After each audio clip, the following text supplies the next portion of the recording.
I've never seen anything like this.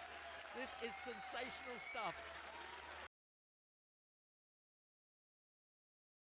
Bem-vindos a mais um Ponto Break. Estamos aqui para analisar as meias finais do quadro masculino de Indian Wells. Vamos começar aqui com o jogo de cartaz dessas meias finais, que é o jogo entre o Carlos Alcaraz e o Rafa Nadal, pai e filho, como muitos dizem. Estamos aqui a falar de duas gerações distintas de jogadores espanhóis.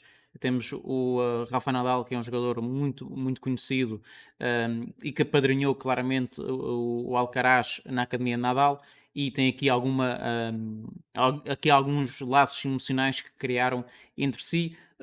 O Rafa Nadal é o ídolo do Carlos Alcaraz. E isto pensando que não poderá ter aqui alguns efeitos menos esperados no jogo, para além do Rafa Nadal dominar o confronto direto entre os dois, há sempre esta questão de ilustrar um jogador e depois quando se vê ele no outro lado do corte, temos sempre algumas dificuldades, porque não é um jogador qualquer, é um jogador que a gente admira, é um jogador que tem toda esta qualidade, é um jogador que ainda não perdeu este ano, está invicto, há 19 jogos consecutivos, vai aqui para o seu 20º jogo a tentar manter a invencibilidade. Está a jogar muito bem, está a jogar solto. O jogo contra o Kyrgios foi um jogo muito rico. Claro que o público teve ali algumas situações que o Kyrgios emocionalmente quebrou, emocionalmente, mas lá está a educação, o respeito, a forma como o Rafa Nadal conseguiu isolar deste ruído exterior, daquilo que eram muitas vezes as infantilidades do Kyrgios e se focar naquilo que era o mais importante, que era o jogo.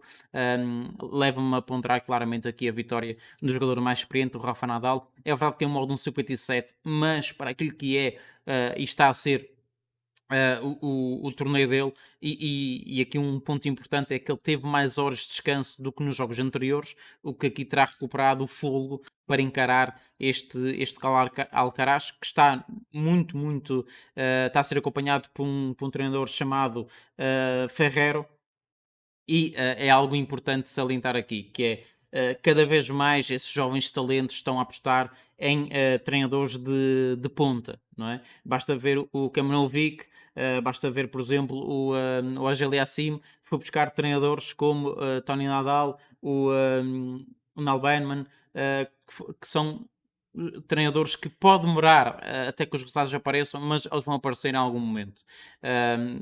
Aconteceu isso com o Kamanovic, aconteceu com o Angel Yassim, e aqui o Ferrero também é visto como um treinador de ponta, está a fazer um grande trabalho a acompanhar aqui o Carlos Alcaraz, e também para dizer que houve aqui uma adição que é do Carreno Busta, também está a trabalhar com esses, tanto com o Alcaraz como também com o Ferrero, e as diferenças já são notórias. Aqui, na minha opinião, para esse jogo é um jogo muito interessante, é um jogo que vai ter contornos difíceis de conseguir precificar em pré-live, mas o meu voto ficaria do lado do Rafa Nadal pela experiência, pelos últimos jogos entre os dois. Essa superfície favorece mais o jogo do Rafa Nadal do que o jogo do Alcaraz, que é mais através de pancadas com um peso de bola muito grande, muita velocidade no jogo, e essa superfície muitas vezes retira um bocadinho de velocidade, e isso vai favorecer o jogador espanhol, que é um jogador mais defensivo, um jogador que joga mais no contra-ataque, no erro do adversário, e depois emocionalmente também o Nadal está muito mais preparado para esta meia-final do que o Alcaraz, que tem vindo a melhorar nesse aspecto,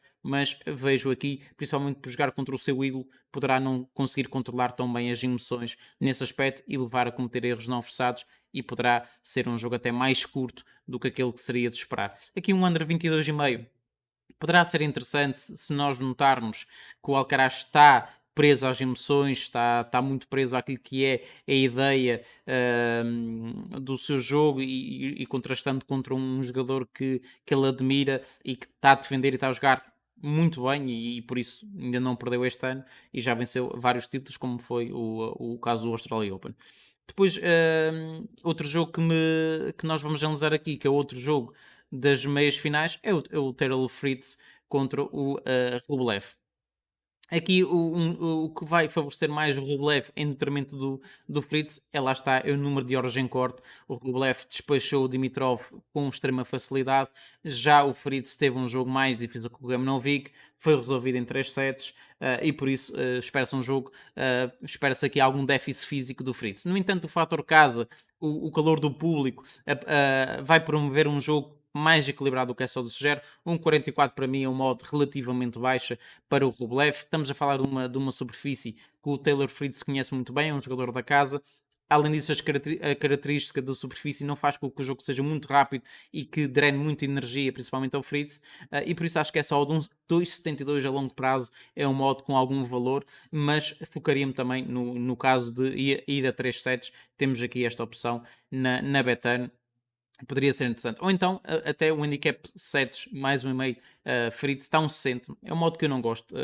Gostaria de apostar aqui neste mercado, mas com o modo 1,80. Acho que o modo 1,60 não espelha muito valor, mas é um jogo que também vocês podem optar por ir ao vivo e perceber como é que o fator público está a condicionar o jogo do russo, e toda essa questão da Rússia e Ucrânia poderá ter aqui algum peso, principalmente em termos de provocação, tirar o Rublev do sério, começar a ficar mais emocional no jogo, e o Fritz pode aproveitar. E o Fritz é um jogador que não vai vender a vitória barata, antes pelo contrário, vai tentar até o último suspiro, tentar encurralar o Rublev no seu jogo, naquilo que é a sua escuridão, e tentar, lá está, vencer e carimbar a final que vai jogar-se contra o vencedor do jogo entre Nadal e Alcaraz.